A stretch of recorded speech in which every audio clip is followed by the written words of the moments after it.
because I think you're going to have a lot of fun. We know we are.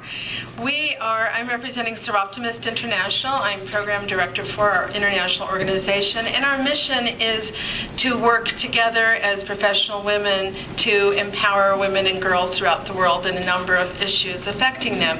I'm really happy to introduce three of my wonderful friends and colleagues. I have Liz Morgan-Lewis, who's our president from our Great Britain and Ireland part of the world. I have Sharon Fishe, who's president from our Americas part of the world. And I have Riley Dempsey, who's my co-program director from our headquarters in Soroptimist International. And she's both from America and England, so you can figure that out later. So that's your panel. And we're going to take you on a journey today. You've been hearing a lot of statistics today, and you'll hear a few more from our panelists. But we think we want to bring, rather than the facts and the figures, we want to bring the faces. We want to bring the faces of our on-the-ground work from 10 million scouts and almost 90,000 Soroptimists around the world, representing many, many, many countries. We're in 124 countries. And we want to stress that the on-the-ground work really advances the non-formal and informal education of girls and women around the world from cradle to grave. And that's this intergenerational report or presentation. We really want you to see the urgency and the necessity of us working together as females for other females in the planet, and certainly for the planet itself. You got if I was in America, I'd call this a brochure. In England, we call it a leaflet. I've learned that. And in this leaflet, we have definition of, from UNESCO of different types of education. We have formal education, non-formal education, and informal education. I think these definitions are really lovely in defining how education works in all the arenas of life. And we will show you potent ways through a lot of non-formal. Soroptimist International of the Americas. I'm not 16, I'm not 20, and I'm not 21. But I was both a Girl Guide and a Girl Guide leader, ironically. And we were asked to disclose our age, so let's say I was alive when Queen Elizabeth was coronated, and being a Canadian, I'm from the Commonwealth country, but I have no recollection of the coronation. So I'm at the upper end of the group, and I have grown children at the lower level. Education is a basic human right, and yet the need remains so great, particularly for women and girls. 2/3 of the world's 862 million women or illiterates are women. Educating women results in the social and economic advancement of children, families, and communities.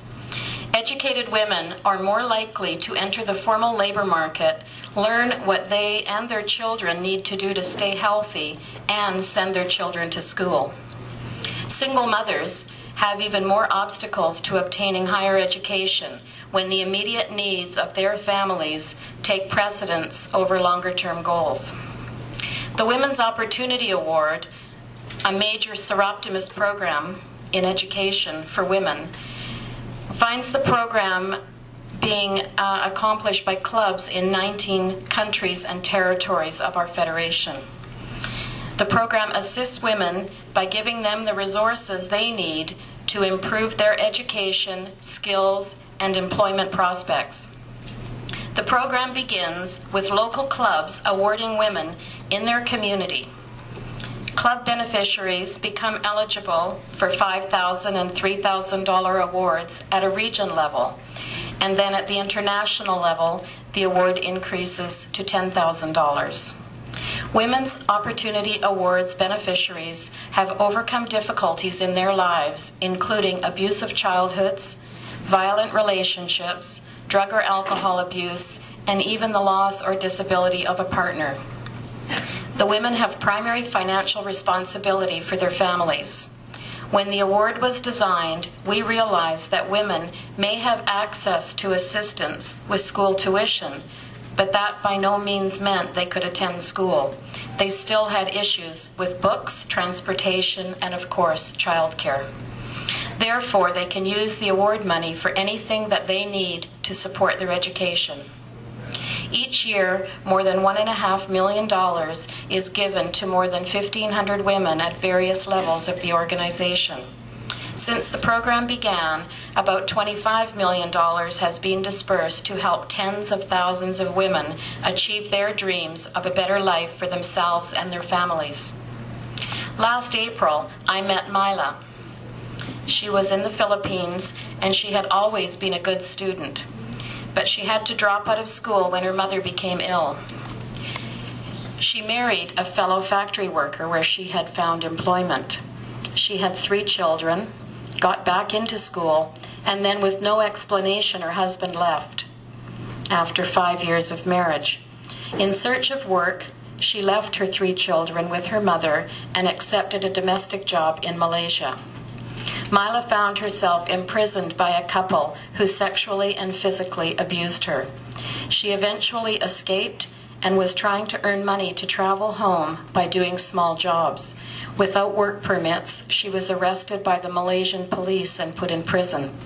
When a co-prisoner was being rescued, Mila begged her to get in touch with her mother, who was able to arrange her release.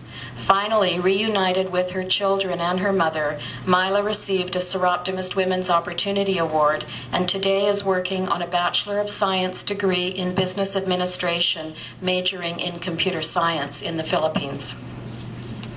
Kim had unstable parents and at the age of 10 was placed into the foster care system. After graduating from high school, she was alone with no family to support her. She ended up pregnant, in an abusive relationship, and homeless. Working at minimum wage jobs, Kim knew she had to go back to school to make a better life for herself and her daughter. With the help of a Women's Opportunity Award, Kim is now studying for her associate's degree in early childhood education. With a 3.8 grade point average, she plans to graduate this year, the first in her family to earn a college degree.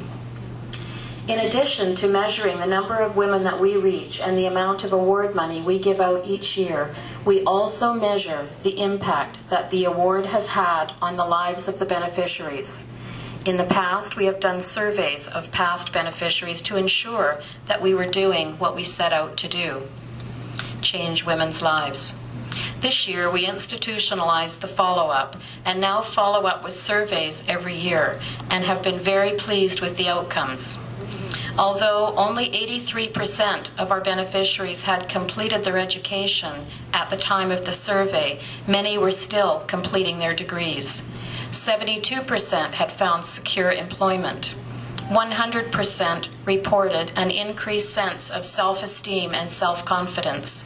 89% reported they had improved the standard of living for themselves and their families, and 100% stated that they felt they were a role model for their children.